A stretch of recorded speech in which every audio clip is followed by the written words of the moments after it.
করদাতা না বাড়িয়ে করদাতার সংখ্যা না বাড়িয়ে করের হার বাড়ানোটা এটা তো অযৌক্তিক, এটা ঠিক না। তাহলে হবে কি, ওই যে যারা দিচ্ছে তাদের উপরেই দিয়ে পড়ে, এটা ঠিক না। এই দৃষ্টিভঙ্গিটা পাল্টাতে হবে, এই দৃষ্টিভঙ্গিটা পাল্টানো প্রয়োজন। এবং এই কারণে সকলের ভূমিকা আছে, এককভাবে না। যেমন একটা সমিতি, তারা আমার কাছে চাচ্ছে যে আমার অনেকগুলো ফ্যাসিলিটিস দেয়।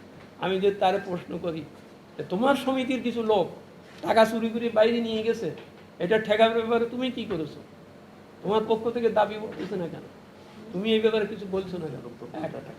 দুই হচ্ছে, এই যে সরকার দুইটা সংস্কার কমিটি, আমি আমাদের একটা, আর একটা হচ্ছে জাহিদ সাত্তার সাহেবের, সেই দুটো রিপোর্ট আমরা জমা দিয়েছি সরকারের কাছে। সেখানে কিন্তু এটা প্রত্যেকটা জিনিস আছে, তোমার এই যে মিনিমাম ট্যাক্স কীভাবে কমাতে হবে, কী করতে হবে, সব আছে। সেইটা এটা কিন্তু সকলের কাছ থেকে প্রস্তাব নিয়ে, আমরা নিজেরা লিখি নাই, সকলের কাছ থেকে সাজেশন নিয়ে, লিখিতভাবে সাজেশন নিয়ে আমরা সরকারের কাছে জমা দিয়েছি। এখন সরকারের কাছে তো ওই চাপটা সৃষ্টি করা উচিত যে ওখানে যা যা সাজেশন দিয়েছে আপনি সেই অনুযায়ী আপনি করেন।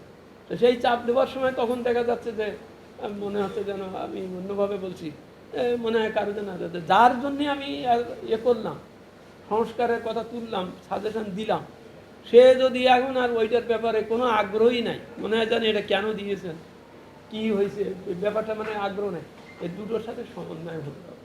সকলের দাবিকে সুশীলিতভাবে স্পষ্ট করে বলতে হবে এবং নিজের যা ভূমিকা সেটা পালন করতে হবে। অতীত বলতে, নিকট অতীত বলতে যেটা বোঝায়, এটা একটা ছন্ন ছাড়া অর্থ বছর ছিল, বেশ কয়েকটা, এমনকি তারও গত 15 বছর, তার আগের 15 বছরও এটা একটা ছন্ন ছাড়া অর্থনীতি ছিল, যেখানে অর্থনীতির সম্পদ শেষ হয়ে গেছে, অর্থ পাচার হয়ে গেছে, বা পুঁজিবাজার শেষ হয়ে গেছে, ব্যাংকিং খাত শেষ হয়ে গেছে। যেসব জায়গার থেকেই আমার রেভিনিউ আসে সেইগুলোই শেষ হয়ে আছে।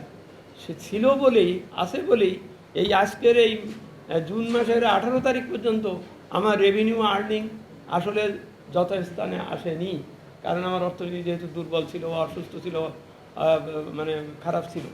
এখন আমি বলতে চাচ্ছি যে একটা নতুন সরকার, নতুন উদ্দীপনা, নতুন সিস্টেম দিয়ে তাকে জোরে সোরে শুরু করতে হয়েছে। করলে আইন শৃঙ্খলা থেকে শুরু করে মানবাধিকার বা আরও অন্যান্য বিষয়গুলোকে যদি আমি উন্নত ঘটাতে পারি, তাহলে আমার রেভিনিউয়ের আর্নিং ওই গতবারের মতন, তার আগের মতন হবে না, এটা ভালো হতে বাধ্য।